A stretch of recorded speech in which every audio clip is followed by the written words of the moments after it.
Welcome to the PCN Capitol Preview. I'm Francine Schertzer.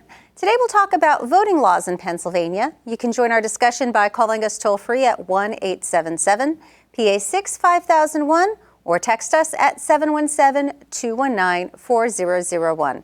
But first, we're joined by Taylor Millard, political reporter for the Delaware Valley Journal. Thanks for joining us this morning.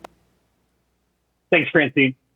You'd written that there's a conflict between the revenue numbers that Governor Josh Shapiro presented in his budget address and the numbers that were provided by the Independent Fiscal Office during their budget hearing presentation last week. Can you explain the difference?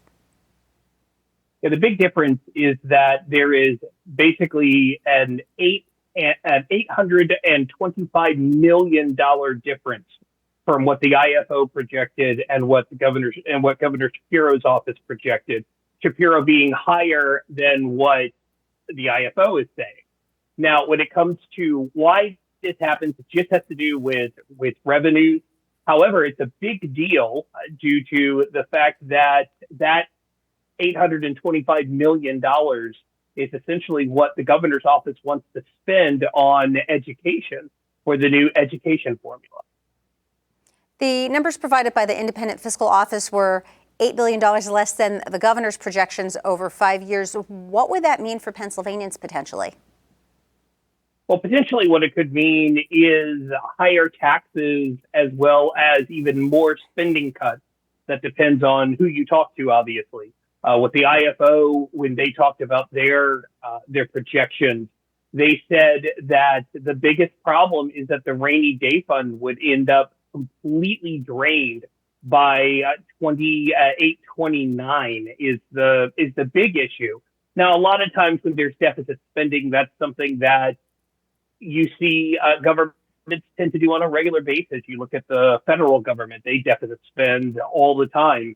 With Pennsylvania, though, it's a little bit different. You also have to go by a year-to-year cycle. That's where the big difference is between Republicans and Democrats on the issue. What Republicans said is that, hey, this is a 5-year spending plan. This is a big problem. This is going to be horrible for the state of the country. However, what Democrats said, specifically Senator Vincent J. Hughes of Philadelphia, he said that things are going well. The economy is going well. There's obviously that around $14 to $16 billion in the rainy day fund. Both he and the governor's office want to use that money, but Republicans are concerned that if you keep doing these projections, these really big projections and a lot of government spending, that's going to get rid of the rainy day fund. And even though it's a year-to-year budget issue, you're still going to take money out of the rainy day fund. That's where Republicans and Democrats are disagreeing on. But they think there's going to be middle ground at some point. They expect to see increased spending, just maybe not as much as the governor wants to see. Why do lawmakers look at 5-year projections in the first place, considering that revenue numbers can change frequently based on other conditions? That's something that that there's disagreement on between Republicans, Democrats, the Shapiro administration, and the Independent Financial Office. The IFO is the one who does these 5-year projections. It's also something that the Congressional Budget Office does regularly, talking about federal spending versus state spending. It's something that you see independent financial offices do all the time. They're looking at the trends. They're making projections. That's what the IFO said. That's what the IFO is defending. When it comes to the year-to-year, this is where things get really different, right? It's a year-to-year discussion from one budget to the next to the next. And that what ends up has to be completely figured out and has to be mollified, for lack of a better term, the 5-year versus the 1 year. Because economies tend to go in cycles, that's why the IFO says that they do the 5-year projections, whereas politicians tend to want to stick to 1-year projections and go year to year to year. Does having a divided legislature make it any more difficult for the Independent Fiscal Office to present balanced projections? Not necessarily. They're just presenting facts and figures. They're presenting numbers. So if they say that this is the issue when it comes to spending and what could happen in the next 5 years. You're going to have one political party use those numbers to their advantage. You're going to have the other political party take those numbers to their advantage wherever they can. At the same time, however, when they come together, when the parties come together and they have a discussion, and that's what you're going to see over the next several months, you'll see negotiations between the House and Senate on and the governor's office on what the budget should look like.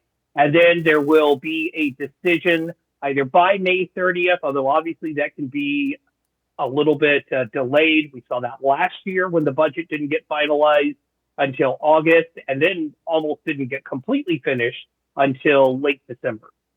How do lawmakers determine which set of numbers to base their budget negotiations off of, whether it's those from the administration or from the independent fiscal office? They tend to do both. They tend to have a conversation. They tend to negotiate. They tend to find where the middle ground is on stuff. That's what people from both sides of the aisle were discussing in the hearing, and then talking to the representatives, specifically Republican senators, talking to them afterwards. They said they expect to find common ground on it. They expect there to be some sort of negotiation that gets figured out. The Shapiro administration obviously tends to be a little bit more middle of the road, depending on the issue. So they could be a leveraging platform between the House, the Democratic-controlled House, and the Republican-controlled Senate. Taylor Millard, thank you so much for joining us this morning. Thank you. More of the PCN Capitol Preview after this short break.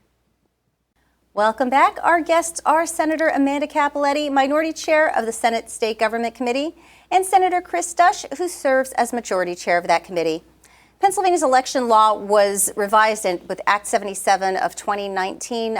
Senator Dush, we'll start with you. What parts of that are working, and what parts do you see as needing improvement? Well, I've had to apologize to every election official in the Commonwealth over my vote on that. I had some reservations on it, and I wish I had stuck with it. The mail-in ballots have become a bit of an issue, especially prior to the election in 2020. The Supreme Court got rid of signature verification and dates, which ballots are evidence. Federal law requires them to be kept as evidence for 23 months in case there is a court case. And when you throw out chain of custody and the drop boxes, which they created as well, those were not part of legislation, and the judicial branch nor the executive have the authority to. The people of the Commonwealth have never, through the Constitution, given them the authority to create law. So it opened the door for a lot of misinterpretation and a lot of improper actions. And, you know, it's like with the sports franchises. You know, you have the franchise owners, then you have the franchise owners select a rules committee from among their own ranks. The rules committee set up the law, the rules for the field of play, and then the players and coaches and referees are supposed to execute the rules and then call the balls and strikes. Unfortunately, we had the players and coaches and the referees changing the rules of the game, and because Act 77 was so broad and it was so complicated, a lot of people couldn't understand. It threw a lot of confusion whenever the Supreme Court and the Secretary of State back then did those ultra vires acts that beyond the power of their authority. And those were the areas that there were a lot of other things that came up, a lot of rabbit holes. They tried to send me down when I was chair of Intergovernmental Operations Committee. I refused to go down those. I stuck with it. But unfortunately, all the headlines went to all those different rabbit holes. And unfortunately, Act 77 caused an awful lot of confusion, opened up way too many things at one time that allowed that to happen. Senator Cappelletti, similar question to you. Act 77, what parts do you see as working, and what improvements would you like to see take place? Look, Act 77 and mail-in balloting is an incredible tool to increase voter turnout. We know, take Oregon, for example. They started mail-in balloting universally in 2000, and they have seen significant increase in participation in voting. So I think to say that Act 77 would be anything but a success in any manner is a disservice to the Commonwealth and to the people who want to participate in our elections. We know that at least 2/3 of voters in 2020 say that the way that they chose to vote was based on convenience, and that includes using the mail-in balloting system. Are there issues? Certainly. I do think that when Act 77 was developed, it was a little rushed. There are some holes and some gaps that we have learned through implementation that we need to tidy up, such as pre-canvassing. But those are things that our elections officials throughout the Commonwealth, all of our counties are talking about and saying, we want pre-canvassing, we want to be able to use drop boxes, different things like that. They want clarity on how to best implement Act 77. So I don't think it's necessarily a problem. I think it's success that needs a little bit more guidelines and rails put in which that's our job to say, okay, this is what we want. To best implement it. We need to make a few more changes. And we as legislators need to be willing to go back to our legislation and say, it didn't work out quite the way we were thinking it would. Here's how we make those changes to ensure it does work out the way we want it to. I'd like to remind our viewers we'd welcome you to join our discussion today. You can call us toll free at 1-877-PA6-5001 or text your questions to 717-219-4001. Senator Duster, do you want to add on to? I would like to respond to one thing in particular. There were a few things, but the main thing is this. The county's election officials, they don't necessarily want all of this. In fact, the drop boxes, not even close to half of our counties have chosen to participate, even though the courts and the Secretary of State have provided cover to those who have.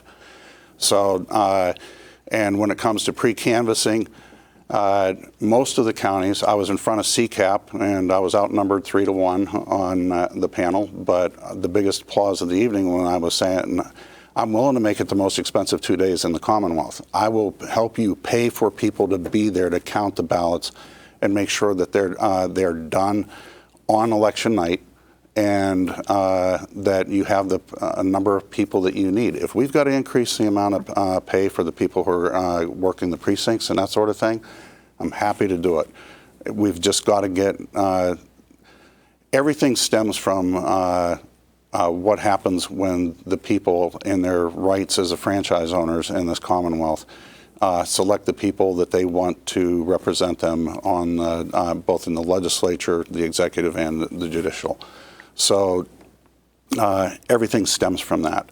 And I go around and I tell my county, my precinct workers, they're the most important people in the Commonwealth, because without them, none of this happens. People like me don't even end up in office. We have to take care of that at the precinct level. You know, we had people traveling from all over by horseback and whatever, and we had probably 2/3 of what we've got now in population here in the Commonwealth, and we still managed to get that stuff done in one day. And now with electronics, they can get things counted and whatever in nanoseconds. For some reason, we can't get it done in the same day. We've got some problems. So we have various pieces of, oh, go ahead, please, Senator. I apologize, but I'm going to respectfully disagree with my colleagues. 39 states and the Virgin Islands all have some form of pre-canvassing. Arizona, Florida, Georgia, Iowa, Kansas, Nevada. Recently, I had a colleague say on the floor of the Senate that he would like to learn from the state of Texas.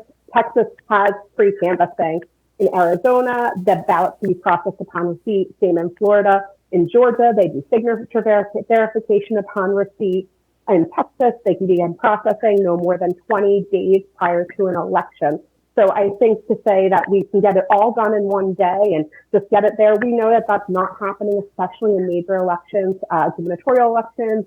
We're talking about major turnout, the presidential elections. I think giving our counties and our people that support of pre-canvassing, because it's not just about can we get it done in one day, but are we doing a disservice to the people who are working those polls, to the people who are running those ballots through? How hard are we working them, and are we paying them overtime to do that? Because if they're there for 12 to 14 hours, what kind of breaks are they getting? I mean, it's just a litany of questions and issues to ensure that we're getting this done in a timely manner when we could just simply adjust the law and do it in a safe and secure way that 39 other states have done to ensure that we get our results by the end of election night. The issue of drop boxes has come up as well. Is there any effort in the legislature to regulate whether or when or how these drop boxes are utilized on a statewide basis? Well, in a hearing that we did last session, we were able to show in our own committee that we showed 4 drop boxes over a period of about 4 days. And although the county-wide only had 36 designated authorization forms, they had well over 300 extra ballots, more than there were people showed up. The district attorney came out and said, and this is the 2021 election, I purposely avoided the 2020 election. The district attorney came out and stated that he had done a similar evaluation of some other drop boxes, and it was by no means all of them, but they had nearly 1,000 extra ballots, and there were 21, I believe, races that were in that margin of error. That leads to a lack of faith in the system, because the district attorney refused to prosecute partly because Governor Wolf admitted that without a designated authorization form, he had his wife submit. And I think there might have been some of that may have come about simply because they knew we were planning on doing this, and it could have been a means of cover because the DA was saying equal protection under the law, I can't do that. But it's obvious that there was ballot stuffing going on. We proved it beyond a shadow of a doubt. The district attorney did as well. And that's why we got Senate Bill 1200 across in the Senate, but unfortunately got over the House and stalled. Senator Capoletti, anything you'd like to add about the use of drop boxes? So I think drop boxes are an incredible tool, and many states use them as a way to help secure ballots. We have a lot of questions about the efficacy of the U.S. Postal Service right now, and I think we saw that in 2020, and we continue to see those issues play out. Drop boxes are a safe and secure way for individuals to ensure that their ballots get to where they need to go in a timely manner. Again, I think it just goes back to we need to be willing to look at Act 77 and say, what guide rails can we put in place that makes this better, that helps secure what we are doing, and give people that sense of safety, that what they're doing is going to matter, it's going to count, their voice is going to be heard. It's a very simple thing that we need to be able to do. And I think we need to continue to use drop boxes, as many other states who have been on a mail-in balloting system for a long time use. Well, if I may, we proved during that hearing that they're not safe and secure. And federal law, again, you go back to those ballots are to be maintained as evidence. Now, I come from a law enforcement and corrections background where chain of custody, one has to have a means of proving that the person that gave you the evidence is who they are, signature, and the signature verification, excuse me, and then you have to date and time the receipt of that evidence. You can't do that with a drop box. There's no way to actually secure it. Courts routinely throw out evidence where there's not a proper chain of custody. And if you don't get the chain of custody started right at the beginning, there is no chain of custody. I'd like to shift our focus a little bit. A recent Pennsylvania Capital Star article noted that while national Republicans are encouraging the use of mail-in voting, some of those same lawyers are involved in a federal lawsuit in Philadelphia that was taking place last week, asking the court to throw out mail-in ballots that had inaccurate or missing dates. Does that send a contradictory message in any way? I don't think so. Look, those of us who are looking to get rid of the drop boxes and we've got to tell our people that are engaged we're operating under a situation where it may not be lawful, it may not be getting done under the law, but if you're going to sit on the sidelines while the people who are controlling the process are running it in a way that's not lawful, you've got to participate. It's a Hobson's choice. I really don't like us being in it, but we're stuck with the hand that we're stuck with, and we've got to get people out to vote. So, Senator Capoletti, do you see this lawsuit as potentially having an impact on the election results this year?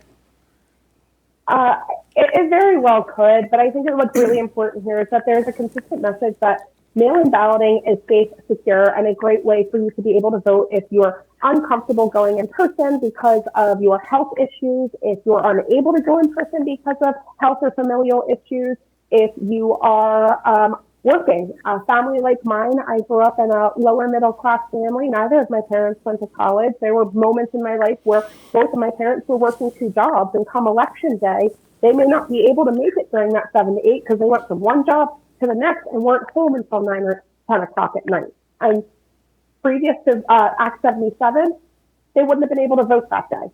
And their vote they wouldn't have been able to have their voice heard, and there's nothing you could do about it because we needed to make sure ends meet, food was on the table, things like that. And there are so many families in this Commonwealth where that is their story still today. So Act 77 and the mail-in balloting, what we're doing with that is really ensuring that people who are trying to make ends meet, people who are taking care of loved ones, or maybe even being called away for work or whatever the purpose may be, have the ability to continue to participate in our electoral process, as is their constitutional right. Are there standard policies for voters to fix errors if their mail-in ballot has something wrong with it? Yes.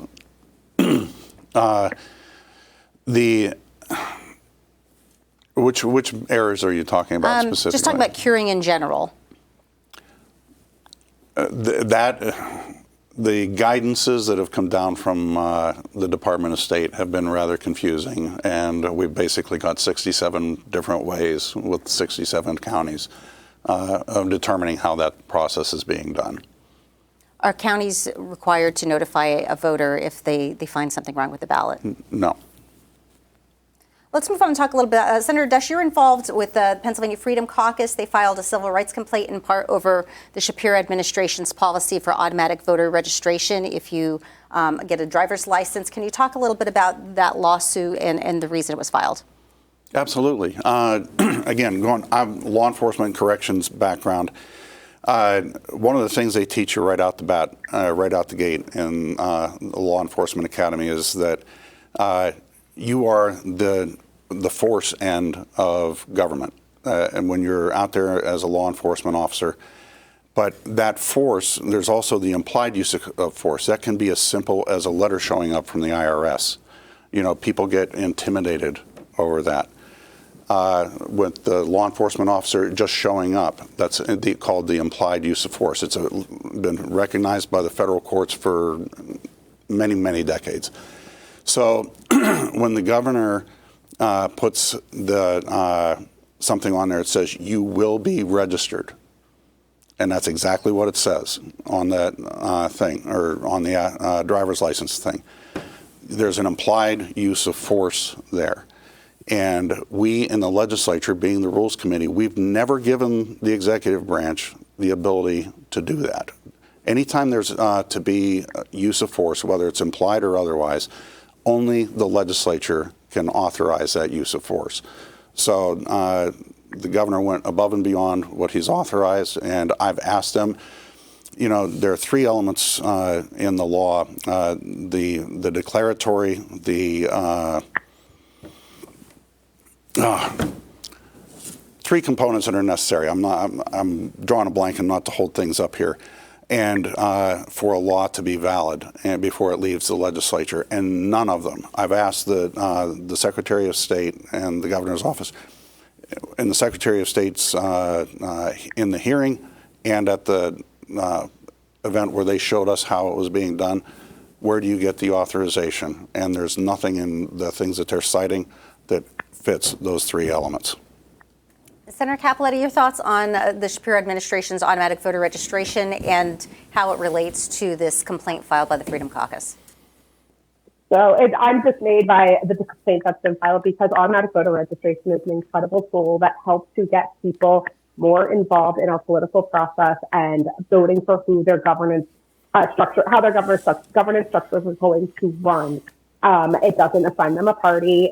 You can choose a party if you would like to, and actually what we're seeing play out is that Republicans are benefiting more from the automatic voter registration than Democrats.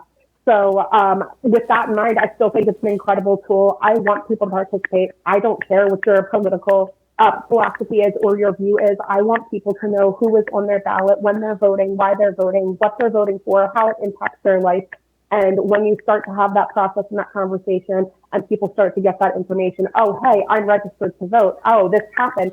They start to get more involved. We've seen it play out in a lot of other states, and I'm happy to see our administration move the ball forward in helping to encourage voter participation in Pennsylvania.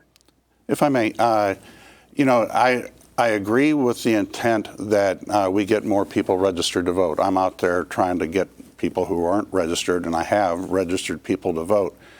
But the ends don't justify the means.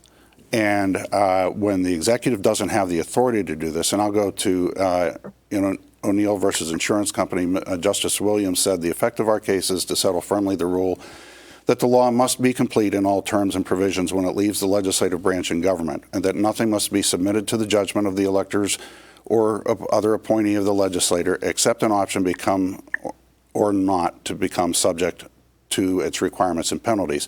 And this is the important part. He further stated the elementary books divide the statute into three parts: the declaratory, the directory, and the vindicatory. It has to have all three. And we've never in the legislature granted that authority to the executive branch. So again, the ends don't justify the means. If you're going to create something, you need to do it through the legislature. Something like this has to originate in the legislature.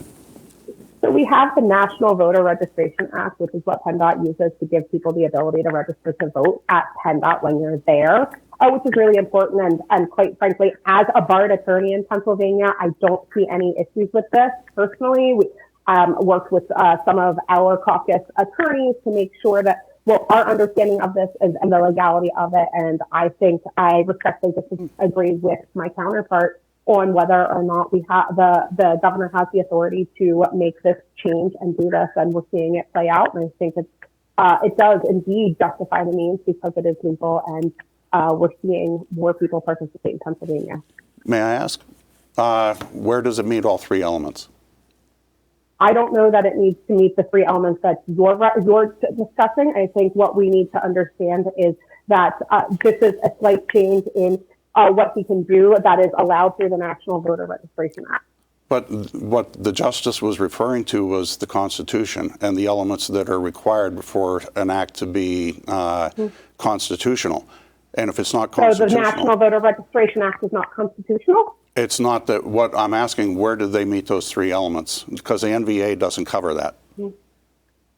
Well, we'll have to look into that, but I assure you that this is indeed constitutional. Oh, I'd be happy to hear where it meets all three elements. We're going to continue I'm this not discussion sure that it needs to meet the three elements. in just a moment, but I'd like to tell you about some upcoming programming here on PCN. The PCN Capitol Preview returns tomorrow morning as we discuss state gun laws with Representatives Aaron Bernstein and Chris Rabb. We'll also speak with Representative Jill Cooper about her proposal to pause lawmakers' legislative salaries during a budget impasse. That's tomorrow morning, live at 9 a.m. Join us for On the Issues this week as we sit down with candidates for Pennsylvania Attorney General, Auditor General, and Congress. We'll be joined by Craig Williams, a Republican seeking the nomination for Pennsylvania Attorney General, Rick Copeland, a Democrat seeking to serve on Congressional District 10, and Malcolm Kenyatta and Mark Pinsley, both seeking the nomination for Pennsylvania Auditor General. That's Wednesday night, starting at 6. This Thursday, Journalist Roundtable features Stephen Caruso from Spotlight PA, John Finnerty from Capitol Wire, and Linda Stein from the Delaware Valley Journal. Journalist Roundtable airs Thursday nights at 6.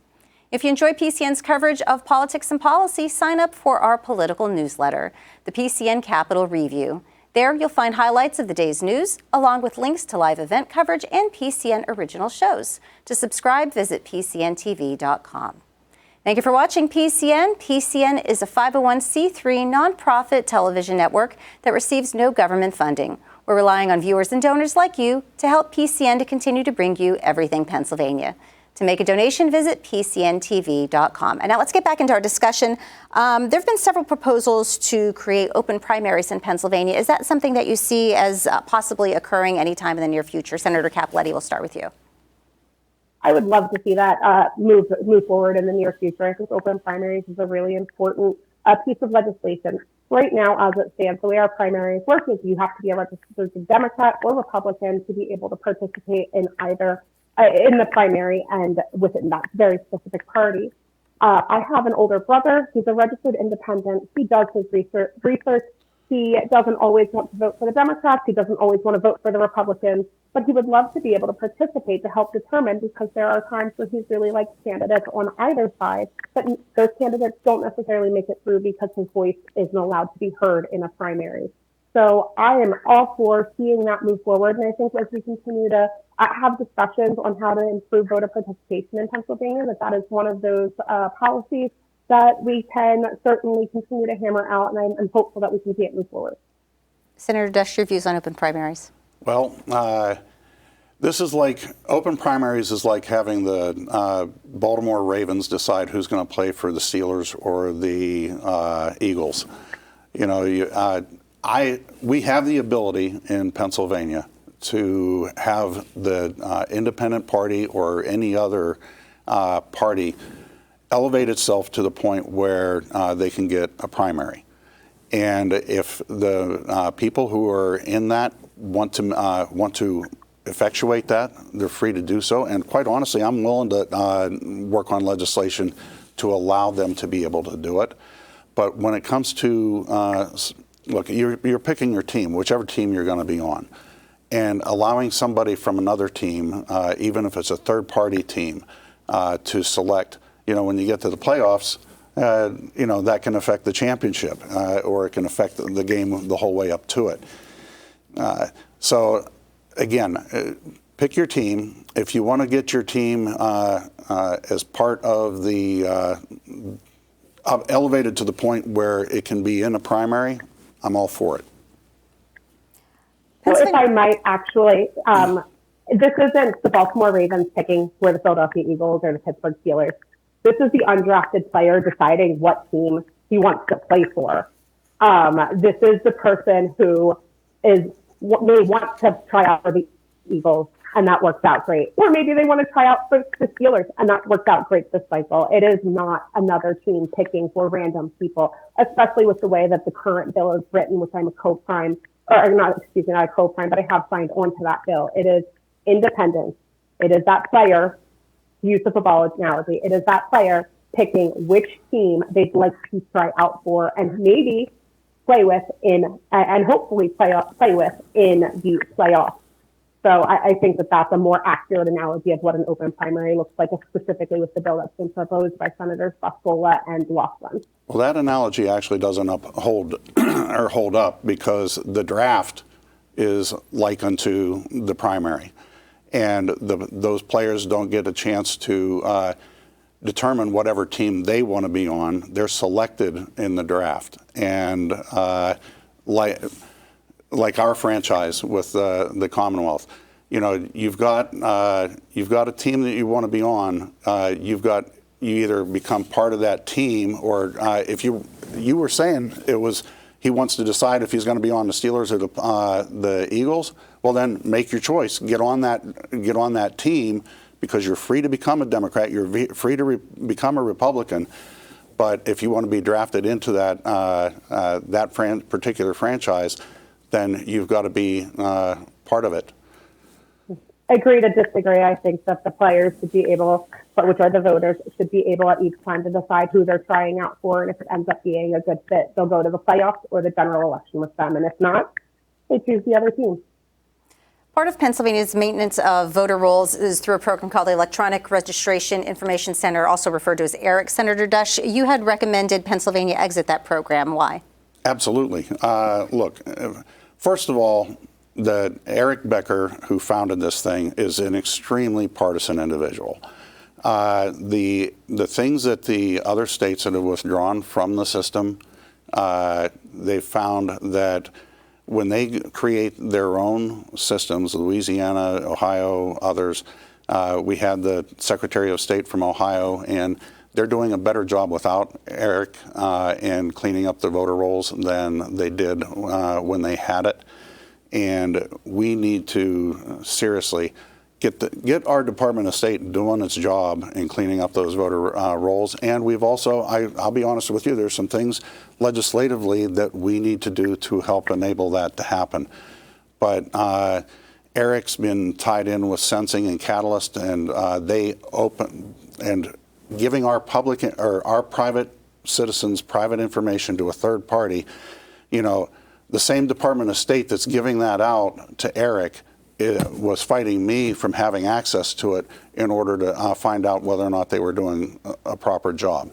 So I've got some, that actually leads me to ask a whole lot of questions about what's going on over at the department. Senator Capoletti, your thoughts on the potential to exit the ERIC program? So I think it's really important to understand what ERIC is and what it can and can't do.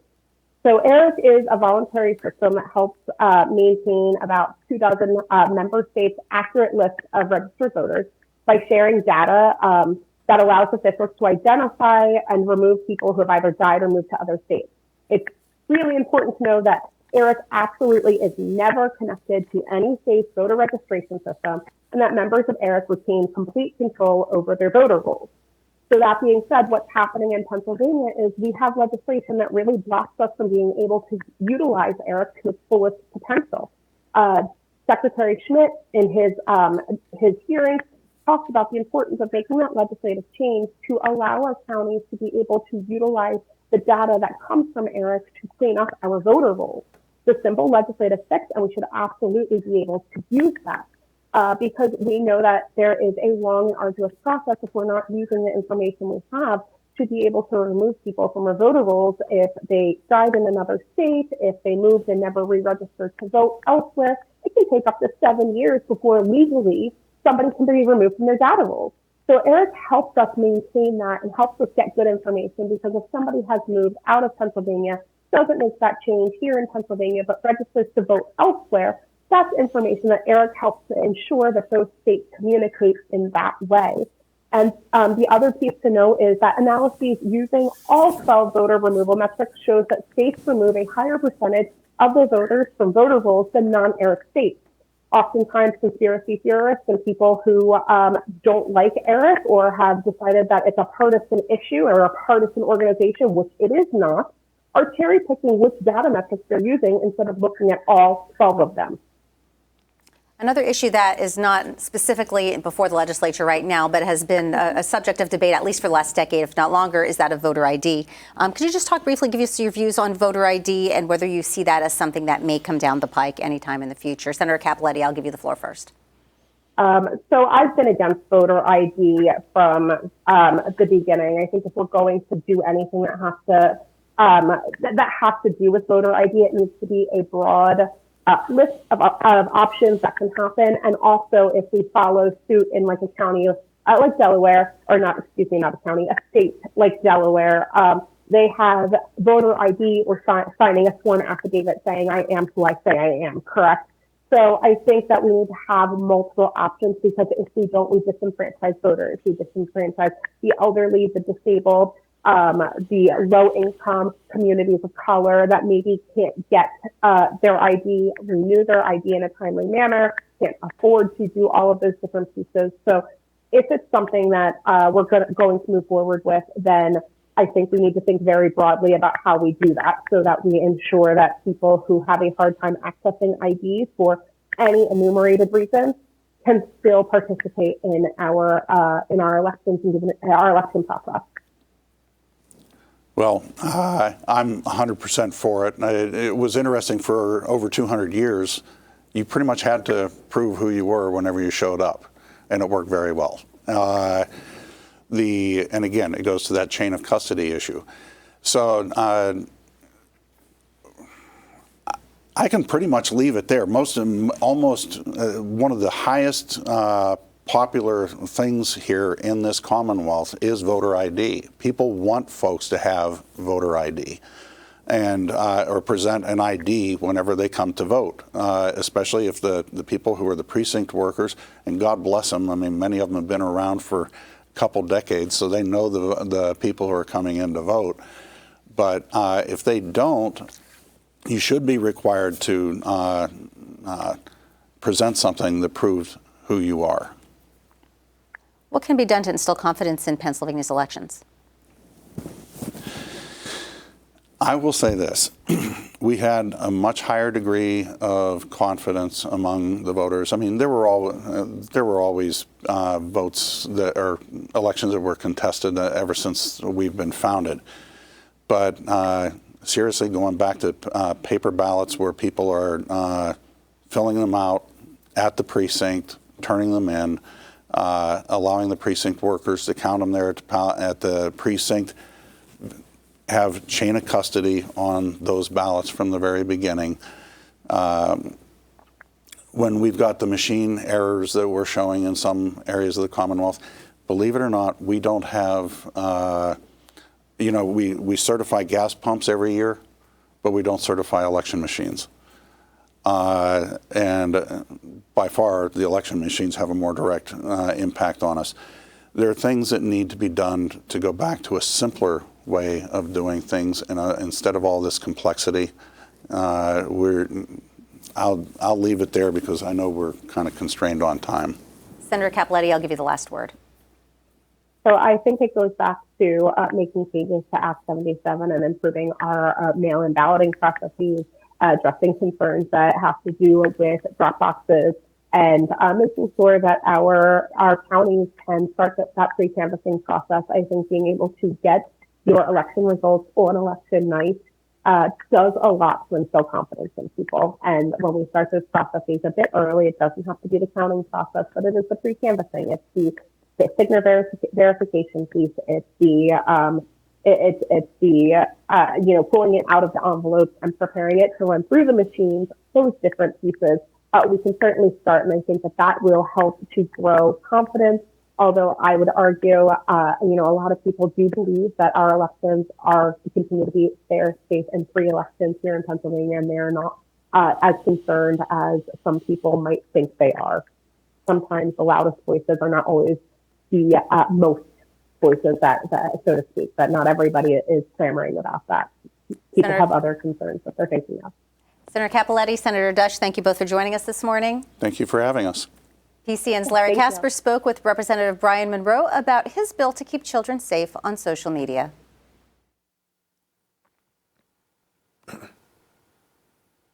Welcome to our program. What have we learned about social media's effects on kids? So, I have two daughters myself. They're both 12, soon to be 13, and a 16-year-old. So I'm obviously coupled with the pandemic, which obviously had an effect on our youth. Social media has been increasingly an issue. I've noticed it firsthand with my daughters. I confiscated my daughter's cell phone once. 1 o'clock in the morning, I was awakened from a notification from the phone to find 30 to 40 juveniles in a chat group. Several of them were horrifically bullying, a young girl. And, back in our day growing up, bullying used to occur at the school, maybe. Now it's at the dining room table. It's, 9 o'clock at night while they're brushing their teeth. And sometimes it greets them at 3 o'clock in the morning. How old does a child have to be to open their own social media account? So I think existing law is at least 16. I could be wrong on that. But obviously my bill would require parental consent and would put more of an onus on the social media companies to actually prove dates of births and get that consent from the parents. The way I understand it, Representative, your bill involves social media companies keeping an eye on chats involving minors. And how would that work? And then what would they be expected to do when they find something that's inappropriate for kids? So, well, first of all, from how they do it, we're obviously state representatives. We're not on the technological aspect of it. That's really our job is to kind of push the social media companies to do maybe something that they're not doing now, or maybe they don't want to do it. So I can't get into the technical details of it. That's something that we will kind of flush out through the amendment process and through the committee process when we really engage the stakeholders. But really what this is going to do, what's really a game changer, is it's going to force these social media companies to create a technology which they already have to be able to really highlight and red flag sensitive content with juveniles in it. I already alluded to my own experience with my daughter, and it would just empower parents with that knowledge and that notification. So no one else would be notified except for the parent or the legal guardian. And then, of course, the parent would be able to opt out, because, again, ultimately what we want to do is protect kids and empower parents. How did you model your legislation, Representative? In other words, is there a precedent in other states, maybe similar legislation? Yeah, so there has been similar legislation in other states that built upon. One of the things I insisted on that some of that legislation had was it kind of to civil litigation with respect to the social media companies, but I knew that was on legal sensitive ground, and I did not want a weak area of the law to really impact this bill. So I had that removed. That's certainly something that we could look forward to adding through the amendment process. But it's still being flushed out in the courts. So tell us more about the requirements of your bill then, what you know at this time. And it's interesting you should note that you did note that it could be amended in the future, as any bill could be. Right. So, I think that's how you create the best law, right? It's not about sitting down and ignoring the stakeholders that might not see eye to eye. Ultimately, it's coming up with a negotiated product, and that happens through the committee process. So the very first thing, House Bill 2017, which is my legislation on social media, will be committed to a committee. And when it's called up to a committee, you hold public hearings, and that's where we will listen to stakeholders. We'll listen to all sides of the issue. And if there's anybody in the committee, they will first get that opportunity to offer any type of amendments.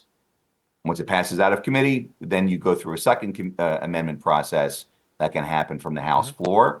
And so I welcome it and I expect it because I don't think right now we have a perfect piece of legislation. I think it's certainly a start of a great conversation.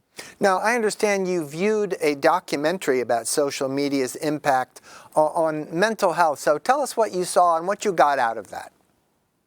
So at the end of a busy session week, I actually was reviewing my schedule for the next morning. So this was a Wednesday evening. And I saw that I had a commendation presentation for these three young boys that were at Tamanin Middle School at the time.